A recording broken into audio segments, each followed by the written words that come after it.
Not enough can be said about the value of a good gemological library.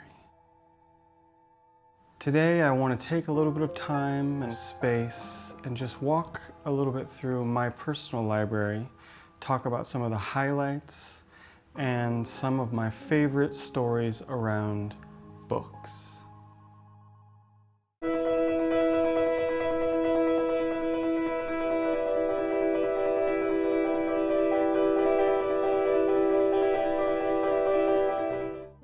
Hello, this is Justin K. Prim. Welcome back to the Gemcutters Craft. Today I want to talk a little bit about books and the Gemcutters Library. Now, if you are anything like me, a lover of books, a lover of knowledge, a lover of history, then books might play a very special role for you, as they do for me, as someone who reads books and is also writing a book. So I've got my shelf organized by groups, and so this one is cutting books, so really instructional books that are talking about diagrams or talking about cutting techniques specifically.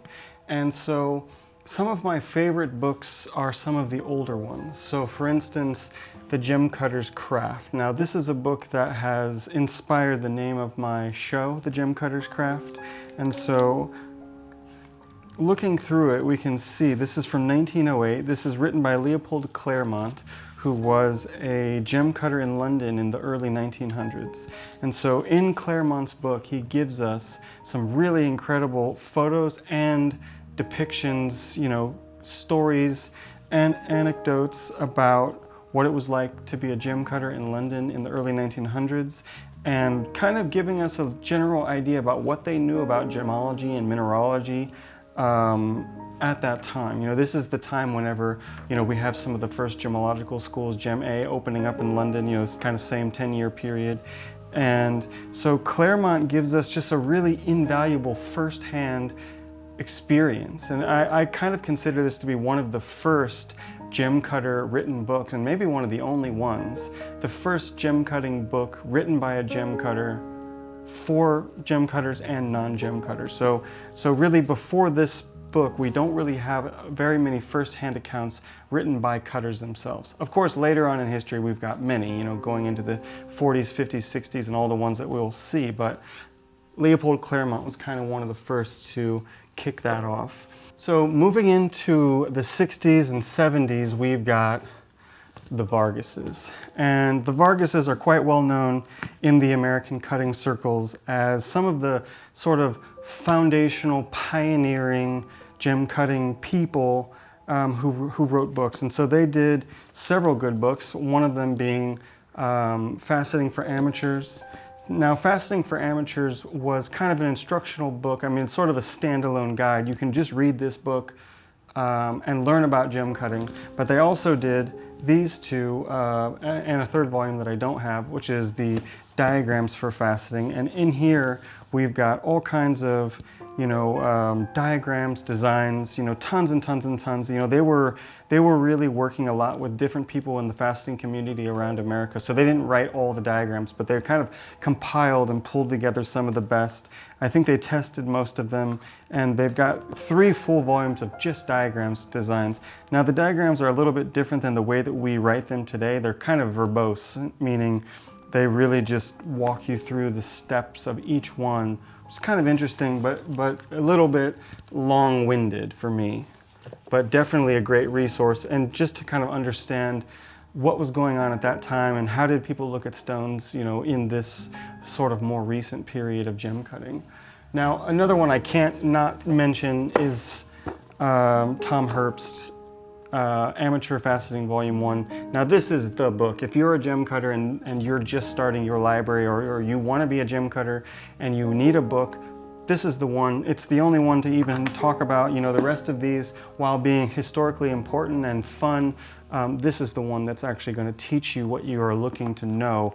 And really you only need Volume 1. Volume 2 is more about designing and other stuff, but Volume 1 is kind of the step-by-step guide to how to be a gem cutter in the 21st century, or even beyond. So can't say enough good things about Tom Herbst's book. And then a few other fun ones that I've got here, you know, some of the really, really old ones, you know, going way back into the early history of American cutting. I was able to put a few books into my collection this year that I'm really, really pleased to be able to own. Several of them are from J. Harry Howard. He was a kind of a really early documenter and spreader of the American cutting movement, and he really did a lot to organize and collect information and distribute it. And so the first one that he put out was called The Working of Semi-Precious Stones. I was able to get this one early at the beginning of this year when I was back in the States. So this is 1930. This was limited to 3,000 copies, so not too many of these exist. And this one is really in pristine condition. I mean, it's really an amazing book that gives us a view into the very early days of American gem cutting, you know, and the photos that he gives us are almost, they're really one of a kind. You know, the kind of stuff that he's showing, we really don't find these kind of images anywhere else that I've ever seen. You know, the kinds of machines that they're using are so much different than the ones that we see today in America. And it's really that kind of missing link moment between European cutting and American cutting, and kind of the birth, you know, really the birth of American cutting. So this one, to me, as a historical document, I just love it. Now, the next thing that came from there a few years later, so this is the Mineralogist, April 1938. So the Mineralogist was a monthly magazine that was coming out regularly in the 20s and 30s. And so April 1938, they dedicated an entire issue to gem cutting, which was kind of the new hot thing that was just starting to kick off. Now, this copy is really, really battered, and it looks a lot older than it really should because somebody didn't really take care of it. The cover's just totally been taken off and put back on, but you know, it's not an easy book to find, and I'm super pleased to have one.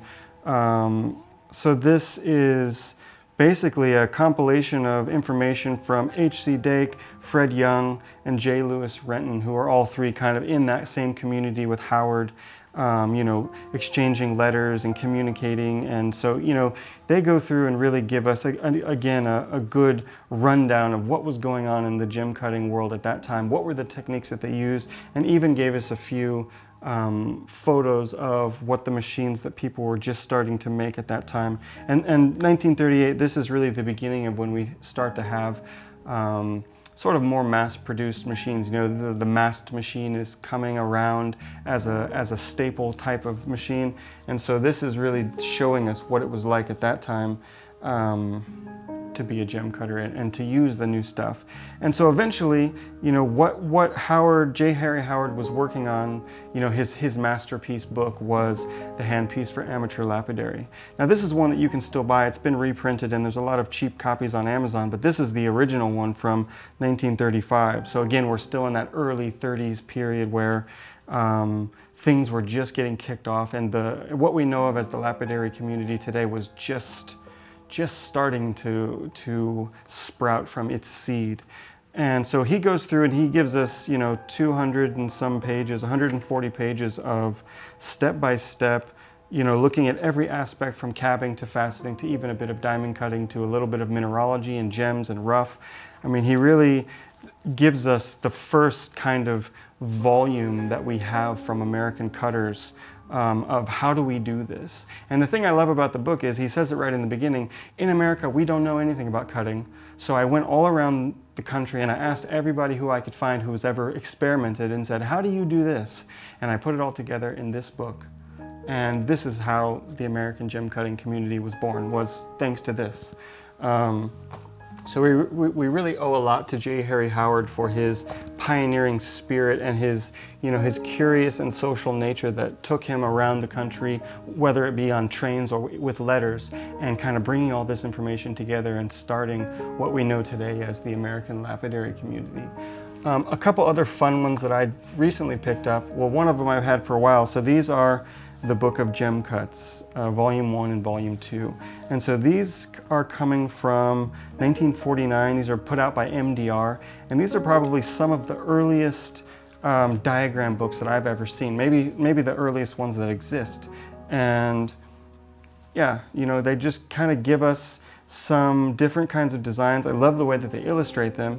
And then volume 2 just goes on further and gives us even more designs. And they even eventually put out a volume 3, which I would love to add to my collection eventually. But for now, volume 1 and volume 2 are really great, just to see how the early American community was, you know, already starting to obsess over brilliant cuts, and just looking at the kind of stuff that they were developing early on in the world of cutting. Now, moving on a little bit into the historical stuff. Now, I have to take a moment just to give some praise to Glenn Klein and his Faceting History book. Now, this is a book that really put me onto my track. You know, I read this book probably now 4 years ago, and it's so good in terms of it really sets the stage. You know, it really gives you an overview on what was going on, when and how and where. But to me, it kind of reads like a Wikipedia article. You know, I mean, it's got a lot of good information, but it has no sources. It has a lot of photos, but no references. So for me, when I read this book, I loved it because it told me a little bit about what I was looking for, but I also loved it because it didn't give me enough. And it really let me know that there was still so much more to be said about the history of gem cutting. And that kind of propelled me on my own path to figure out, you know, what can you find out when you actually go to all the different gem cutting localities of the world? And that's something that Klein wasn't able to do. I think he was already quite old whenever he wrote the book. And I mean, I love the book. I can't say enough good things about it, but for me personally, that's like my stepping stone to say, what can we do even to the next level? You know, it's like if you were reading the Wikipedia, that's really good if you just want a summary, but what if you want the actual encyclopedia? And that's, you know, personally, that's where I've decided to take it. Another great book that recently came out, I think this is just last year, Jack Ogden, Diamonds and an Early History of the King of Gems. Now, if you haven't read Jack Ogden, you need to. He has a ton of books about jewelry history, gem history, and this is his latest one about diamonds. I really love this book. It's really a fun read. You know, if you're into diamonds or just into gem cutting history at all, or even just gem history at all, definitely check this one out. He really goes through and gives a lot of really beautiful images, and talks all about the history of the early diamonds, you know, from the cutting, the mining, how they were valued, how they were sorted, how they were distributed, you know, how they made their way from India to Europe and around the world. And then he really has some very beautiful drawings and photos of some of that early jewelry and even some of the slightly more modern stuff. So yeah, I can't say enough good things about Jack Ogden. His research is really, you know, kind of pinnacle for gem cutters and for jewelry historians in general. You know, he really does his homework. Now, another one that I really, really love and that I can't say enough good things about. Now, this one is a copy because I haven't been able to acquire a real version yet, but Diamond Cuts in Historic Jewelry, Herbert Tillander. This came out in the 90s, and this is another just incredibly well-researched, well-written book. You know, this is really Tillander's life's work. He spent a lot of time going around museums, looking, photographing, documenting, diagramming, drawing, you know, really, really understanding all the different phases of diamond cutting and all the different steps that it's gone through from, like, what does he say, the 1381 until 1910. So really from the earliest days of the pre-Renaissance until, you know, pre-World War I American cutting in the world of diamonds. And really nobody's ever done anything like this. I mean, it's not perfect, but wow, it's so incredibly useful and helpful, especially for someone like me that's looking at the history of cuts and you know, looking at the history of how the stone cutting became what it is today. There really isn't another book that you can compare to Tillander's work. Now, this is another one that I really love, and this one for me has a pretty good story as well. So this is the Burne Munchsteiner Reflections in Stone book. So I found out about this book totally randomly through in an internet search, and I stumbled across this picture of a really, really early gem cutting machine from the 1300s. Now, this is early on in my researching days when I hadn't seen this picture yet, and I didn't know anything about it. I wanted to figure out where did the image come from. So I looked up the Munchsteiner studio, which I didn't know anything about them at that time, but they're, you know, quite a famous gem cutting family from Germany who pioneered fantasy cutting. And I contacted them to figure out, hey, what was up with this early picture in the book about you guys? And they actually just said, hey, instead of us explaining something, why don't we just send you the book? Give us your address and we'll just send it to you. And so a couple weeks later, this showed up in Bangkok, and I was just like, wow, okay, totally, you know, as a gift. Like, so super, super sweet. I've eventually gotten to meet them several times in some of the different gem shows, but really a good book. Really, you know, beautiful photos of some of their incredibly groundbreaking work, and a really good section at the beginning about, you know, the history of Munchsteiner and the history of German cutting a little bit as well. So again, another really fun one, kind of a coffee table style with some beautiful photos, and yeah, kind of a fun story. So let's move over into jewelry a little bit. There's a couple favorites that I have over here, and probably the one I like the best is the book about the Cheapside Hoard, London's Lost Jewels. Now, if you're going to pick up this book, definitely see if you can try and pick it up in London at the museum, the Museum of London. I think it's about $9 there, whereas on Amazon this is like $25 and up. But this is a really, really great book. It was written by Hazel Forsyth, who was the curator of the Cheapside Hoard collection that they have at the Museum of London, and they did an exhibition of it I think about 5 or 6 years ago.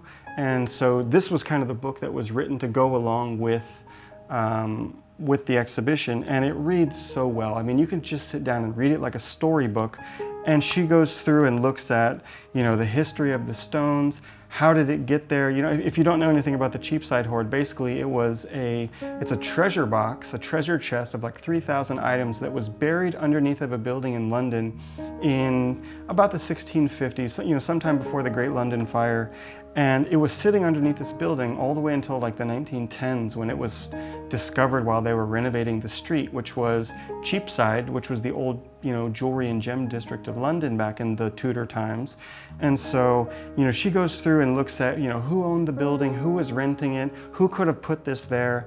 You know, she looks at all the gems. There's tons of great photos, you know, just really well done close-up pictures, and she really does like a good analysis of all the major pieces, as well as, you know, comparing it to some of the paintings we have of that time, and look at trends in jewelry, and even some kind of tricks and synthetics, and you know, all kinds of different stuff. So really a fun book if you can get it. It's a really good read. Anyone could just read that book. You know, it kind of reads like a storybook. Okay, let's talk about gemology, because tons of people have a love of gemology books, and tons of people have a much bigger gemology collection of books than I do, but I just wanted to talk about a few of my favorites. So of course we need to start with the Bible, Ruby and Sapphire, Richard Hughes and Family. If you guys haven't read it, if you don't have it, you need to get it. I mean, basically, if you want to know anything about rubies and sapphires, anything about corundum at all, it's all in here. You know, there's a reason why this one is so thick. It's such a scholarly work and also a labor of love, you know, full of beautiful pictures, full of really important, you know, scientific data, information about mining, about cutting, about treatments, about the different, you know, colors, everything. It's all here. So definitely pick that one up if you haven't. And then, of course, equally as well known and well loved is the photo atlas of inclusions. Now this work is in 3 volumes. This is volume 1. We've got all 3 here, but my favorite is the first one, and it's partially because of the story behind the book for me. So my wife does photomicrography at work sometimes, and I really wanted to pick this one up for her birthday a few years ago, and I was in Europe at the time, and I was going all over Europe looking for the book. You know, Gem A, it was sold out. GIA, it was sold out in London, and the only thing that they could do was import it from California, which is a bit too expensive at that point. You know, I was all over in the Netherlands and Germany, everywhere. Nobody had the book. Finally, I found in everywhere I was going, people were saying, oh, we just sold the last copy last week. We just sold the last copy last week. And I was like, oh man, you know, I had been hearing a rumor that it was going out of print. So I was trying to find one quickly before there weren't any more to buy. And so I finally found a seller in Antwerp who said, oh, we just sold our copy last week, but we do have another one coming in next week. And so I reserved that book. I left, you know, I went to France, and it didn't show up. And then finally it showed up like a month later in Bangkok, and I was able to give it to her as finally a Christmas present because it took so long. But the cool thing was, you know, because I had been looking for it for several weeks, and people all over Europe knew, you know, friends from different book club groups on Facebook knew. And so, you know, fast forward like 6 months, we had a wedding here in Bangkok. We got married. And one of our friends, who was also a book collector and book lover, he came to the wedding, and as his gift, since he knew that we had been looking for volume 1, he knew that we found volume 1, but so he brought us volume 3 as a gift. And I was like, oh wow, so, you know, what a great gift, you know, and it kind of goes with the other one that we had. And so then fast forward a couple months later after that, and I was back in London, giving a couple talks in a week at Gem A in London, and you know, I think I gave 2 or 3 talks in 1 week, and they knew also that I was looking for the book because I had been in there, you know, like 9 months earlier looking for this book, and they're like, oh yeah, weren't you looking for that book? And I was like, oh no, you know, I found it.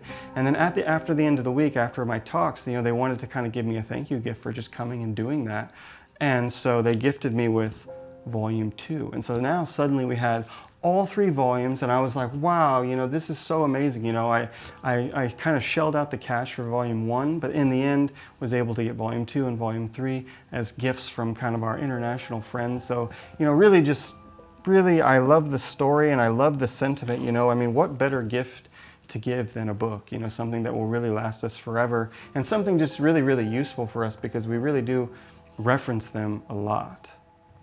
So finally, I want to look at another favorite. This is one that I really didn't know anything about until I ran into the author in London. So Derek Content put out this 2-volume set, Ruby, Sapphire, and Spinel. And now, from the title, it sounds a little bit like Richard Hughes's book, but actually it's quite different.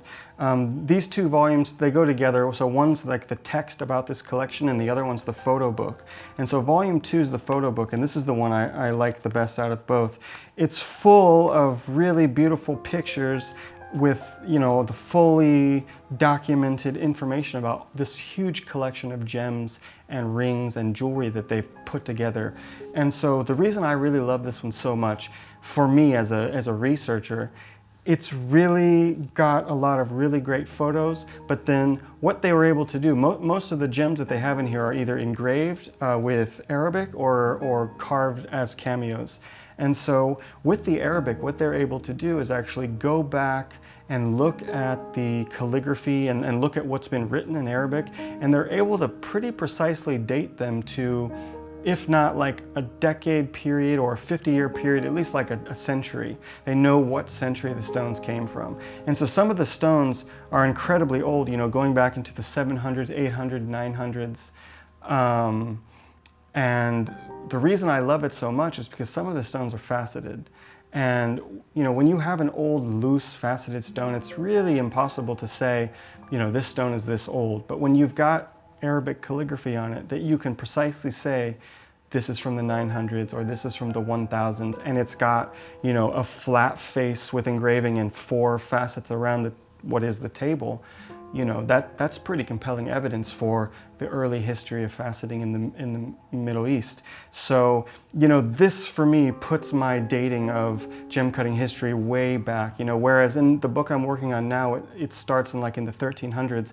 You know, this is pushing me back into what I consider as like faceting prehistory, you know, going back into the 800s and 900s. So, you know, I'm going to have to totally change to my origin story, which is great because I love always being challenged with new information, but also it means I'm going to probably have to go back and do a whole other book once I finish this one as a prequel, because my book's mostly going to be about European history, you know, starting with kind of the Renaissance revolution of technology. But now I can definitively say, thanks to Derek Content and his book, you know, that actually these techniques and these ideas go back even earlier and into a totally different culture. So that's always a very exciting thing to be able to say. Now, you know, talking about gems, talking about jewelry, one that I definitely want to show is this beautiful big book down here. This one was too big to fit onto the jewelry shelf because it's so big, but this is Jewels of the Renaissance. Another great one. This was a birthday present for me a couple of years ago, and I really loved the book. It's a really beautiful kind of coffee table style, full of, you know, it's organized by country, so it's basically giving you the story of what was going on in the gem trade and the jewelry scene during the Renaissance. And it kind of goes country by country and talks about the story of each one. Now, what they don't really tell you in this book is it's actually sort of a companion to another book. So it's basically, they've taken the information from Renaissance Jewels by Yvonne Hackenbrock, which is like an 800-page tome from the 70s. And so what they've done, and that's really a scholarly work, it's not something that you're going to sit down and look at. It's old, it's in black and white, it's very dense. But basically what they've done is they've taken excerpts from that and sort of turned it into a bit of a story and blown it up into this beautiful book and just filled it with incredibly vivid reproductions of the jewelry photos, of the paintings, you know, quotes, and just comparing paintings and jewelry styles and then looking at the story of each country. For me, I love this book. It's a great kind of overview of what was going on in the Renaissance, but it's also just a beautiful book to have and just to kind of, you know, on a casual Sunday lay on the couch and just look at some really beautiful stuff. So a little bit pricey, but definitely worth it. And, you know, just a really fun and attractive hardcover. And so finally, as my last highlight that I want to look at in my collection is these collection of lapidary journals. So I was able to pick these up a couple years ago on eBay. I saw them on there, and at the time I really didn't have the extra cash to get them, but I was just thinking, you know, there's no way that I'm going to find these again, you know, to find these in hardcover like this. So I picked up the first 10 years, so that's these 3 binders. And so it starts in April 1947. And now if you haven't seen these before, Lapidary Journal is an American magazine that starts in 1947 and talks about everything about lapidary. So cabochons, gem cutting, mining, world updates. And one of the best things about it really is the ads and just kind of getting a view of like what was going on in 1947 and, you know, in American gem cutting. What were they talking about? What was the editor speaking about each month? You know, what were the updates showing us? You know, it's a great way of kind of understanding, almost like looking at old newspapers, you know, and seeing what was going on that day, what was going on that month, you know, what book just came out, what lap just came out, what new fasting machine was being advertised. For me, this has been such an important resource for dating old machines, you know, of course, American machines, but just going through here and just kind of getting a really intimate sense of what was the mindset like in 1947. You know, we're just after World War II. We're in a very, very exciting period of growth in America, especially in the lapidary community, because, you know, again, we're 10 years after J. Harry Howard, you know, and the lapidary community is growing and growing. And you really can, you know, in the pages of these journals, you can really get the sense of how it spreads, you know, oh, announcement of a new club here, announcement of a new mine in California or Maine or wherever here, and just, you know, so for 10 years, I mean, it's incredible. The magazine continued on. It still exists today.